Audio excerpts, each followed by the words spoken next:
Lieutenant Governor Bedke, Sarah Bedke, General Donlin, the Adjutant General, General Gayhart, Colonel Harrell, all of you who are here today, thank you, Joe. And thanks KTVB for being here as well. I'm going to deliver my remarks as though all 4,300 members of the 116th were here. I'm going to begin with perspective. Because of you, the 116th, the, quote, regular Army, has total respect for the National Guard. You put your lives on the line.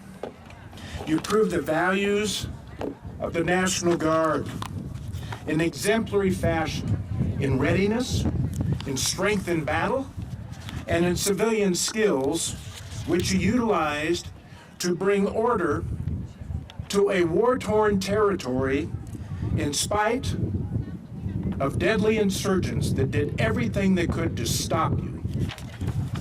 Because of you, now new systems are in place during deployments. Because of you, the Idaho Guard received the latest in M1 tanks, Bradleys, wheeled vehicles. Because of you, the term weekend warrior is a bunch of bull.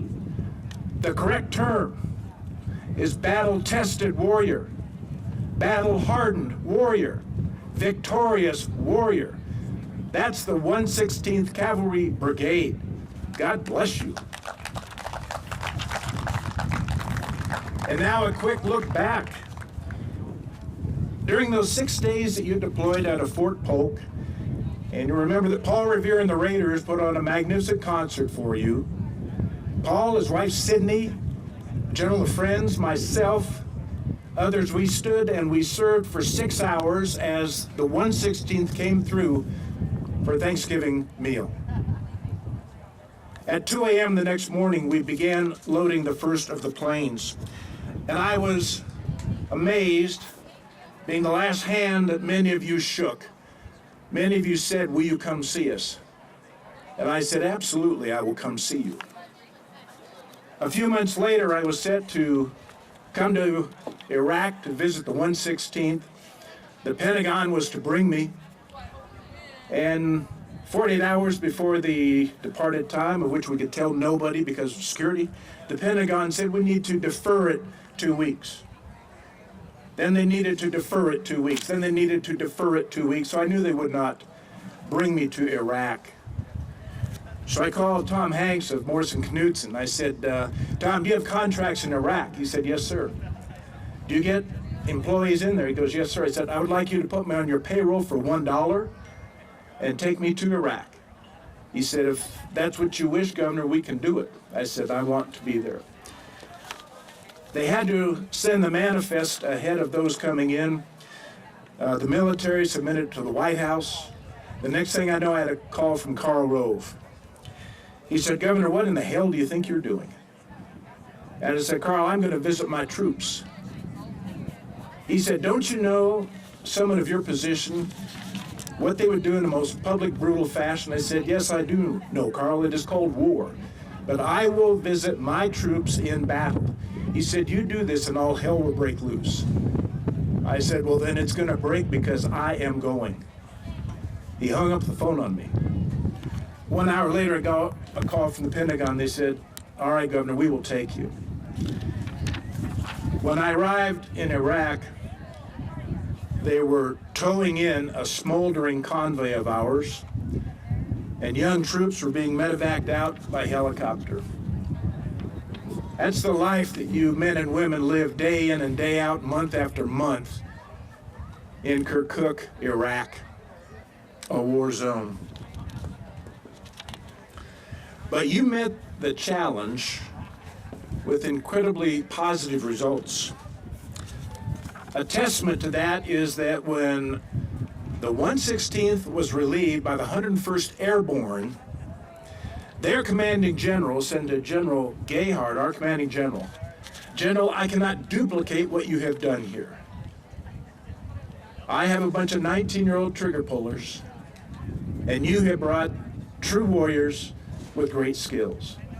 And sadly, within the first month, the 101st had as many fatalities as we had during the entire year. General Gayhart, you were an outstanding Commander General. You were the right man to lead the 116th. You and your command staff, I believe that General Eisenhower, General Patton would have been proud of how you led. You and all members of the 116th Cavalry Brigade did a remarkable and brilliant set of accomplishments. A few months before you returned, the President of the United States, George W. Bush, came to Idaho. He spoke at the Idaho Center. 10,000 people gathered at the center to listen to the President of the United States. A few weeks before his arrival, I was contacted by the White House, and they said, "Governor, would you ask those family members who have lost loved ones while deployed with the 116th if they would meet with the President of the United States?" All the families said they would do so. After he gave his speech, the President, Laura Bush, and I went to the lower level of the Idaho Center. And in the individual rooms, in each individual room, were different families. The President said, "Dirk, would you please join me and Laura as we go into each room and visit with those families?" I said, "I would be honored to, Mr. President." And before we entered, I would tell him of the background. I would tell him of the family that he was about to meet. For example, I said, in this particular room, we have a family where the young man who was killed was one of 5 brothers. When we walked in, the mother and father graciously greeted the President of the United States. And then they said, "Mr. President, we brought our family album. Could we show you who our son was and who our family is?" He said, "I would love that." And so the President and Laura sat on the couch with the mother and father, and they went through the family album. When he left that room, he wiped tears from his eyes. Before we entered each of the rooms, he would listen intently as I told him what we would now experience in the room with that particular family. We came to one door, and I said, "This mother holds you personally accountable for the loss of her loved one." Before he entered the door, he squared his shoulders, walked into the room. The mother was standing in the middle of the room. She looked the President in the eyes, and she said, "Mr. President, I blame you for the loss of my loved one, and I wish I was looking at her and not you." And he said, "I do too."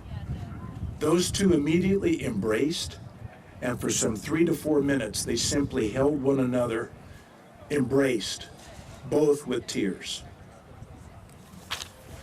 We visited all of the families.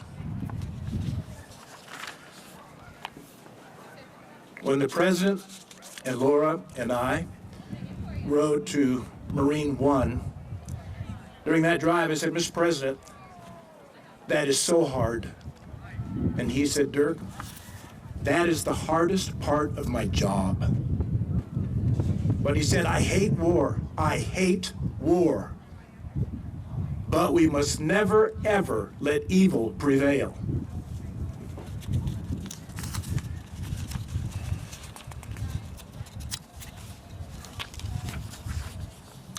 I conclude noting 2 challenges.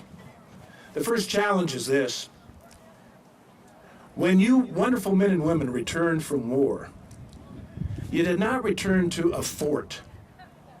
You did not return to a base with housing so that you could remain together in a cohesiveness to then talk about what you had just experienced, to share the concerns, the trauma, the experiences.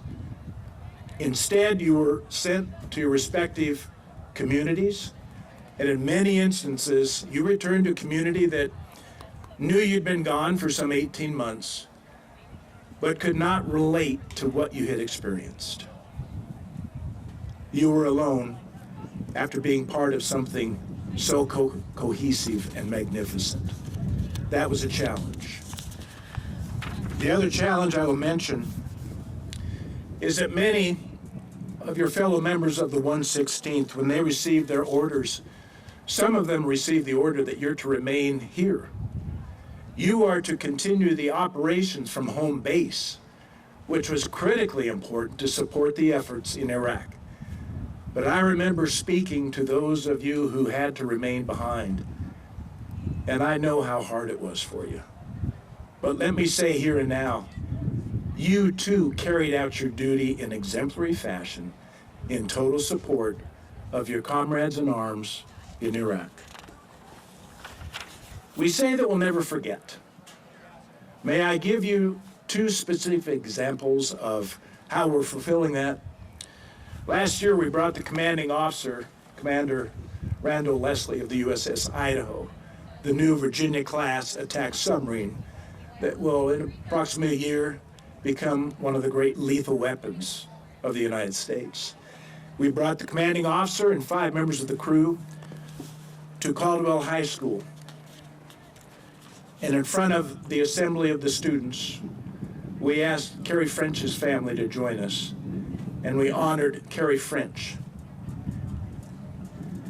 Prior to that, a year before, we brought members of the crew to Napa High School, where we honored Navy Lieutenant Ron Vaughn, one of those young warriors who perished on 9/11 in the Pentagon. I say this because we are teaching and informing the next generation of warriors of who you are, what you did, and the sacrifices that you made. Some months after you returned from battle, I was out on a long day of travel, and we hadn't eaten all day. We were in a rural area. We went to this small community where a cowboy bar was the only thing open, about 9:30 p.m. We went in and we ordered hamburgers and beverage, and the young man with the greatest smile I'll always remember served us. But halfway through our meal, he said, "Excuse me, I don't mean to interrupt, but did I hear the name Kempthorne?" And one of the members of my party said, "Yes, this is Governor Kempthorne." And he said, "Oh, sir." And then he reached in his back pocket. He pulled out his wallet, and he pulled out a challenge coin. And he said, "Sir, you gave me this challenge coin on the sands of Iraq. And I promised myself, if I lived, I would find you someday and personally thank you." He said, "Sir, tonight I get to fulfill that and thank you." You don't know what that did in touching my heart and how proud and inspired I was to once again stand with a member of the 116th. To you members of the 116th, I will always be proud and inspired to stand with you.